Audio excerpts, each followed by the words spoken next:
Welcome to our first episode in our series, what we have been reading and what we're recommending. So I know you were recently on vacation. Yeah. This is your time to shine. You actually got to sit on a beach somewhere warm and read. What have you been reading? I'm like dying to find out. Kirsten wouldn't tell me. She was like, I was like, oh, what you been reading? What you think? And she was like, I'm gonna save it for our series. And I was like, but I want to know.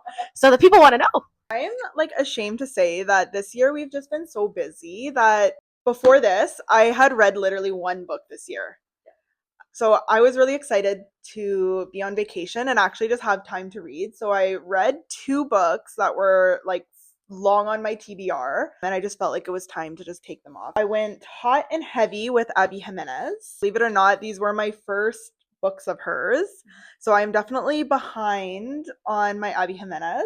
But I didn't start at the start of her backlist. I actually was working my way back. So I wanted to read more of her more recent releases. The first one I did was just for the summer because I was like, oh, it's summery and vacationy, good vibes. I felt like the cover was like me. I was like, that's me on the beach. Did not disappoint. I knew going into it, the feedback from readers has always been, it's definitely, a typical romance in the sense that it does have a happily ever after, but that it's not maybe heavy on rom-com. It's more heavy on deep character development and traumas. And I thought that was definitely true. Not only did I read just for the summer, I also read Say You'll Remember Me, which is her most recent release. Out of these two, honestly, they were really hard for me to pick which one I liked more, but I do think the Say You'll Remember Me was slightly better for me. I really like how Abby has a way of making romance in the everyday.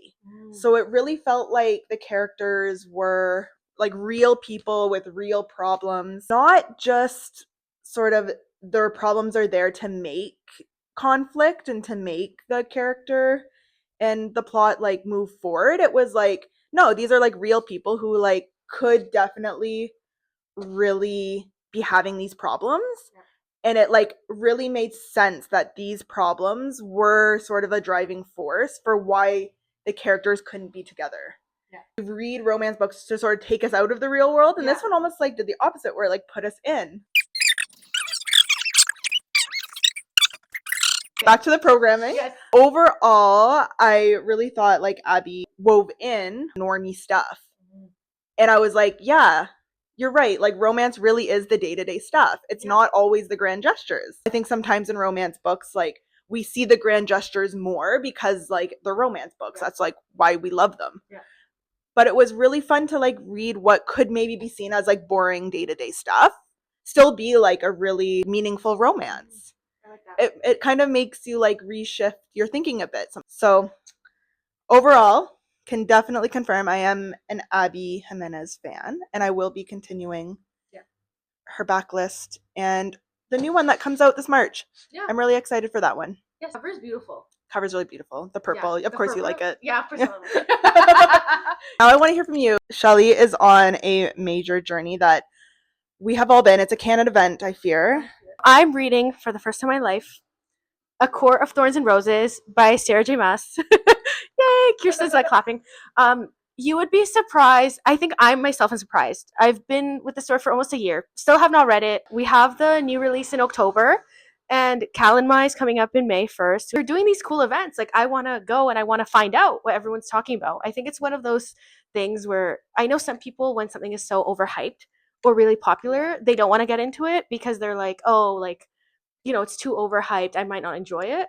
But I tend to be the type of person where I'll go into something with an open mind and I'll see what I think about it.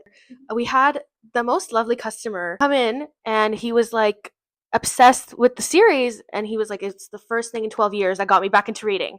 So it's always nice when you hear from customers about series they love and just to be able to talk to them about it. And he said he would come back in a month to follow up to see what I thought about it. So I was like, okay, I have homework. I have homework from the customers. Yeah. Like Kirsten, I haven't been reading much this year because we've been so busy. And I think even doing this series will motivate us to read stuff because we're we want to read it and share. So yes, I'm currently reading it. I don't know anything yet, but so far I find the writing style is pretty easy to follow. For me, the reason I never describe myself as a romantasy fan, at least, is because I'm a character-driven reader. So sometimes when the world building is too hectic, I can't really get into it. But for now, I've been able to sort of like follow along. Things are happening. I don't know what's happening, but I'll get there. And I also know that like book 2, apparently like everything changes. I need to finish this and start the next book quite quickly, I think, just so I like feel like in the know. Is there anything like I should know as like a new to the Akatar universe? Like what do I have to keep in mind? Like what do I like look up spoilers? I should like stay away from certain topics. Like what is your impression of like, since you're like this canon event, everyone gets to experience this, what should I be keeping in mind for my canon event? I would definitely say, like, just like any romance series, don't look up the fan art. Okay. Because that will have spoilers. Okay. I think, though, with Akatar being so popular and people in the store are always talking about it, I think you do know some of the spoilers. Yeah. Like, it's inevitable to not hear them when you work here. Yeah. So I think some things aren't going to be shocking to you. Yeah. But I would say, like, hold off until you are completed. Okay. At least Akatar. Yeah. Hold off, like, looking up fan art or looking up fan theories. Canon events or part of it is definitely, like, looking up the theories. Okay. That I think is, like, the one thing that most people who come in, they want to talk about all the theories that they're reading up on or that they have themselves. Where we're at in the series, of course, these next like 2 releases, like you can tell that's where it's gonna like start developing a lot of these theories.